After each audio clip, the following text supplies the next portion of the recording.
Hi very good morning friends, welcome back to my channel. So ಇವತ್ತಿನ ಒಂದು ವಿಡಿಯೋದಲ್ಲಿ ನಿಮಗೆಲ್ಲ ಯೂಸ್ ಆಗುವಂತಹ ಒಂದು ಪೂಜೆ ಬಗ್ಗೆ ತಿಳಿಸ್ಕೊಡೋಣ ಅಂತ ಇದ್ದೀನಿ.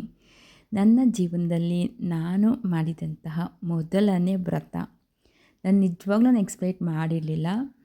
ಈ ಒಂದು ವ್ರತದಿಂದ ನನಗೆ ಇಷ್ಟು ಬೇಗ ಸಕ್ಸಸ್ ಸಿಗುತ್ತೆ ಅಂತ ಹೇಳಿ. ಸೊ ಇನ್ನೇನು ನಾನು ವ್ರತ ಮಾಡಿ ಸುಮಾರು ಒಂದು 4 ವರ್ಷ 5 ವರ್ಷ ಆಯಿತು ಅಂತ ಅನ್ಕೋತೀನಿ.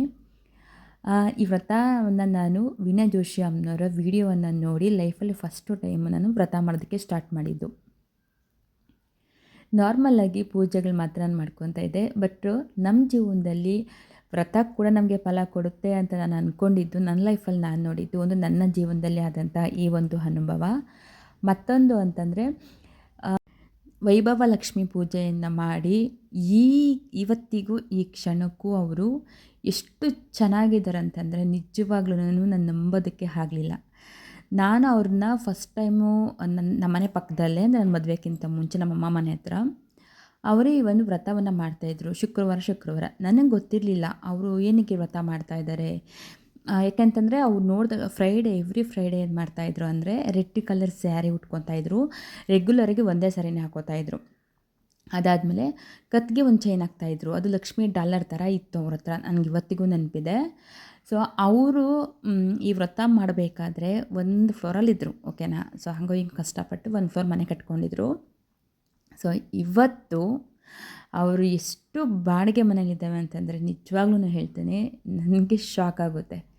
ಅದಕ್ಕೆ ಹೇಳೋದು, ವೈಭವ ಲಕ್ಷ್ಮಿ ಪೂಜೆ ನಮ್ಮನ್ನ ಒಂದು ಸಾರಿ ಜೀವನದಲ್ಲಿ ಕೈ ಹಿಡಿತು ಅಂತಂದರೆ ಯಾವತ್ತಿಗೂ ಕೈ ಬಿಡೋದಿಲ್ಲ ಅಂತ ಹೇಳಿ. ನನಗೇನೂ ಗೊತ್ತಿಲ್ಲ, ನಾನು ವೈಭವ ಲಕ್ಷ್ಮಿ ಪೂಜೆ ಮಾಡಬೇಕು ಅಂತ ತುಂಬ ಸಾರಿ ಅಂದ್ಕೊಂಡಿದ್ದೀನಿ. ಎಲ್ಲ ವ್ರತ ಮಾಡೋದಕ್ಕೆ ನನಗೆಲ್ಲ ಆಗ್ತಾಯಿದೆ. ಬಟ್ ನನಗೆ ಯಾಕೋ ವೈಭವ ಲಕ್ಷ್ಮಿ ಪೂಜೆ ಮಾಡೋದಕ್ಕೆ ನನಗೆಲ್ಲ ಆಗ್ತಾಯಿಲ್ಲ. ಬಟ್ ಹೇಗಾದರೂ ಮಾಡಿ ಫಸ್ಟ್ ನನ್ನ ಪದ್ಮಾವತಿ ಅಮ್ಮನವ್ರ ಹತ್ರ ಒಂದು ಹರಕೆ ಇದೆ, ಅದನ್ನ ತೀರಿಸ್ಕೊಂಡು ಬಂದ ನಂತರ ನಾನು ವೈಭವ ಲಕ್ಷ್ಮಿ ಪೂಜೆಯನ್ನು ಮಾಡಲೇಬೇಕು ಅಂತ ಡಿಸೈಡ್ ಮಾಡಿದ್ದೀನಿ. ಸೊ ಎಷ್ಟು ಸರಿ ನಾನು ಟ್ರೈ ಮಾಡಿದ್ರೂ ಅದಕ್ಕೇನೋ ಗೊತ್ತಿಲ್ಲ, ಪೂಜೆ ಮಾಡೋದಕ್ಕೆ ನನಗೆ ಸಮಯನೇ ಬರ್ತಾ ಇಲ್ಲ. ಏನೂ ಗೊತ್ತಿಲ್ಲ ಅದು ಯಾಕೆ ಈ ಥರ ಆಗ್ತಾಯಿದೆ ಅಂತ ಹೇಳಿ. ಸೊ ಇವತ್ತು ಸ್ವಲ್ಪ ನನ್ನ ಪೂಜೆ ವೀಡಿಯೋಸ್ನ ಶೇರ್ ನೋಡಿಕೊಂಡು ಇದ್ರ ಬಗ್ಗೆ ಮಾತಾಡೋಣ ಅಂತ.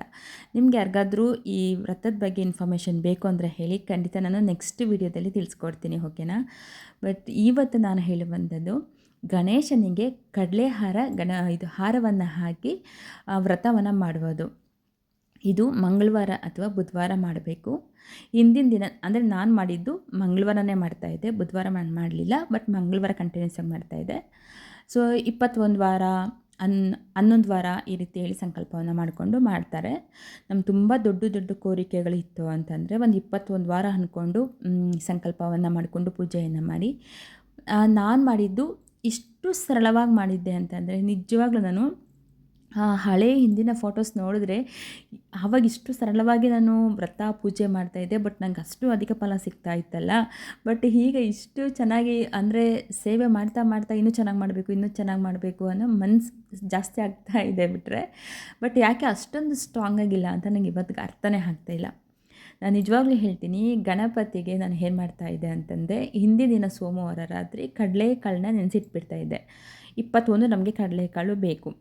ಆ 21ಕ್ಕೆ ಇನ್ನೊಂದು 5-6 ಎಕ್ಸ್ಟ್ರಾ ಹಾಕ್ಕೋತಾಯಿದ್ದೆ. ಯಾಕಂದರೆ ಸೂಜಿನಲ್ಲಿ ಏನಾದರೂ ಮತ್ತೆ ಪೋಣಿಸ್ಬೇಕಾದ್ರೆ ಕಡಲೆಕಾಳು ಹೊಡೆದೋಗ್ಬಿಡುತ್ತೆ ಅಂತ ಅಂದ್ಬಿಟ್ಟು 21 ಕಡಲೆಕಾಳು ಹಾರ ಹಾಕ್ಕೊತಾ ಇದ್ದೆ.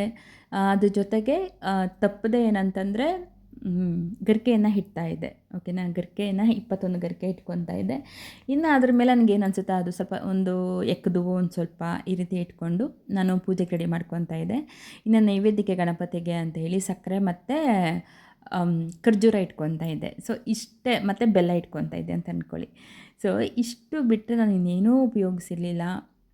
ಇನ್ನು ವೀಣಾ ಜೋಶಿ ಅಮ್ಮ ಅವರು ಅಂದರೆ ಅವ್ರಿಗೂ ನಮಗೂ ತುಂಬ ಎಷ್ಟು ಡಿಫ್ರೆನ್ಸ್ ಇರುತ್ತಲ್ಲ. ಸೊ ಅವರು ಬ್ರಾಹ್ಮಿನ್ಸ್, ಅವ್ರು ಮಾಡೋವಂಥ ಪೂಜೆ ಸಂಕಲ್ಪಗಳು, ಅವ್ರು ಹೇಳುವಂಥ ಮಂತ್ರಗಳು ತುಂಬ ನಮಗೆ ಅಷ್ಟು ಏನು ಹೇಳೋದಕ್ಕೆ ಬರೋಲ್ಲ. ಬಟ್ ನಾನು ಏನು ಹೇಳ್ಕೊತಾ ಇದ್ದೆ ಅಂತಂದರೆ, ಅಕ್ಷತೆ ಕಾಳನ್ನ ನನ್ನ ಕೈಯಲ್ಲಿ ಇಟ್ಕೊಂಡ್ಬಿಟ್ಟು, ಹೂವು ಇಟ್ಕೊಂಡ್ಬಿಟ್ಟು, ನಾನು ಏನು ಹಾಕಬೇಕು, ನನ್ನ ಕೆಲಸ ಏನಿದೆಯೋ ಅಂತ ಹೇಳಿಬಿಟ್ಟು ಅದನ್ನು ಸಂಕಲ್ಪ ಮಾಡಿಕೊಂಡು ಗಣಪತಿ ಹತ್ರ ಅಕ್ಷತೆಗಳನ್ನು ಹಾಕಿಬಿಟ್ಟು, ಆಮೇಲೆ 21 ಕಾರ್ಯಸಿದ್ಧಿ ನಾಮಗಳು, ಹಾಗೆ ಒಂದು ಮಂತ್ರ ಕೂಡ, 1-2 ಲೈನ್ ಆಗುವಂಥ ಮಂತ್ರ ಕೂಡ ಹೇಳಿದರು ವೀಣಾಮ್ಮನವರು, ಓಕೆನಾ. ಇದನ್ನು ನಾನು ಪಾಲಿಸ್ತಾ ಬಂದೆ. ನಿಜ ಹೇಳ್ತೀನಿ, ಒಂದು 3ರಿಂದ 4 ವಾರದಲ್ಲಿ ನಂಗೆ ರಿಸಲ್ಟ್ ಮಂಗಳವಾರನೇ ಸಿಕ್ಬಿಡ್ತು. ನಿಜವಾಗ್ಲೂ ನಾನು ಇವತ್ತಿಗೂ ನಂಬೋಕ್ಕಾಗ್ತಾ ಇಲ್ಲ. ಆದರೆ ಅಷ್ಟು ಸರಳವಾಗಿ ನಾನು ಹುಡುಕಿ ಹಾಕ್ತೀನಿ ನೋಡಿ, ಎಷ್ಟು ಸಿಂಪಲಾಗಿ ನಾನು ಗಣಪತಿಗೆ ಪೂಜೆ ಮಾಡಿದ್ದೀನಿ ಅಂತ ಹೇಳಿ. ಸೊ ಇದಾದಮೇಲೆ ಇನ್ನು ವೈಭವ ಲಕ್ಷ್ಮಿ ಪೂಜೆ ಯಾರೆಲ್ಲ ಮಾಡಬೇಕು ಅಂದ್ಕೊಂಡಿದ್ದೀರೋ, ತುಂಬ ಲೈಫಲ್ಲಿ ಕಷ್ಟ ಇದೆ ಅಂತಿದ್ರೆ ಖಂಡಿತ ಮಾಡ್ಕೊಳ್ಳಿ. ಬಟ್ ಅದು ತುಂಬ ಕಷ್ಟ ಅನಿಸುತ್ತೆ. ಅಂದರೆ ಗೆಳತಿ ಅಕ್ಕ ಯೂಟ್ಯೂಬ್ ಚಾನಲ್ ಇದೆಯಲ್ಲ, ಅವರು ತುಂಬ ಸರಳವಾಗಿ ಕೂಡ ತಿಳಿಸ್ಕೊಟ್ಟಿದ್ದಾರೆ, ನೋಡಿ ಬೇಕಿದ್ದರೆ ತುಂಬ ಚೆನ್ನಾಗಿ ಅವರು ಪೂಜೆಗಳನ್ನ ಹೇಳ್ಕೊಡ್ತಾರೆ. ಸೊ ಆ ಥರ ಕೂಡ ತುಂಬ ಸರಳವಾಗಿ ಮಾಡ್ಬೋದು. ಖಂಡಿತ ವೈಭವ ಲಕ್ಷ್ಮಿ ಪೂಜೆ ನಾವು ಮಾಡಿದ್ರೆ ಲೈಫಲ್ಲಿ ಯಾವತ್ತಿಗೂ ನಮ್ಮನ್ನ ಕೈ ಬಿಡೋದಿಲ್ಲ, ನಮ್ಮ ಕೈ ಹಿಡಿಯುತ್ತೆ. ಇನ್ನು ಅಷ್ಟೇ ಶ್ರದ್ಧೆ ಭಕ್ತಿಯಿಂದ ಮಾಡಬೇಕು ನಾವು ಆ ಪೂಜೆ ಎಲ್ಲನೂ ಅಷ್ಟೇ. ಸೊ ಇನ್ನು ಗಣಪತಿಗೆ ನಾವು ಯಾವ ರೀತಿ ಪೂಜೆ ಮಾಡಬೇಕು, ಇನ್ನು ಮಂತ್ರ ಯಾವುದು, ಗಣಪತಿ 21 ನಾಮಗಳು ಯಾವುದು ಅಂತ ಏನಾದರೂ ನಿಮಗೆ ಬೇಕು ಅಂತಂದರೆ ನನಗೆ ಕಮೆಂಟ್ ಬಾಕ್ಸಲ್ಲಿ ಹಾಕಿ. ಸೊ ನೆಕ್ಸ್ಟ್ ವೀಡಿಯೋದಲ್ಲಿ ನಾನು ಹೇಗೆ ಮಾಡಬೇಕು ಅಂತ ನಾನು ಪೂಜೆ ಮಾಡಿನೇ ತೋರಿಸ್ಕೊಡ್ತೀನಿ. ತುಂಬ ಸರಳವಾಗಿ ಮಾಡೋದು, ಬಟ್ ಶೀಘ್ರ ಫಲ ಸಿಗುತ್ತೆ 200%. ಸೊ ನೆಕ್ಸ್ಟ್ ನನ್ನ ಲೈಫ್ ಅಷ್ಟೊಂದು ಶಕ್ತಿಶಾಲಿ ಆ ಒಂದು ಚಿಕ್ಕ ವ್ರತ ಮಾಡೋದು. ಸೊ ಪೂಜೆ ವಿಧಾನನ ಡೀಟೇಲ್ಸಾಗಿ ತಿಳಿಸ್ಕೊಡ್ತೀನಿ. ಯಾರಿಗಾದ್ರೂ ನಿಮ್ಗೆ ಕೋರಿಕೆಗಳಿತ್ತು ಅಂತಂದರೆ ಕಮೆಂಟ್ ಬಾಕ್ಸಲ್ಲಿ ತಿಳಿಸಿ. ಸೊ ನೆಕ್ಸ್ಟ್ ವೀಡಿಯೋಲಿ ಸಿಗ್ತೀನಿ friends. Bye bye, take care and love you.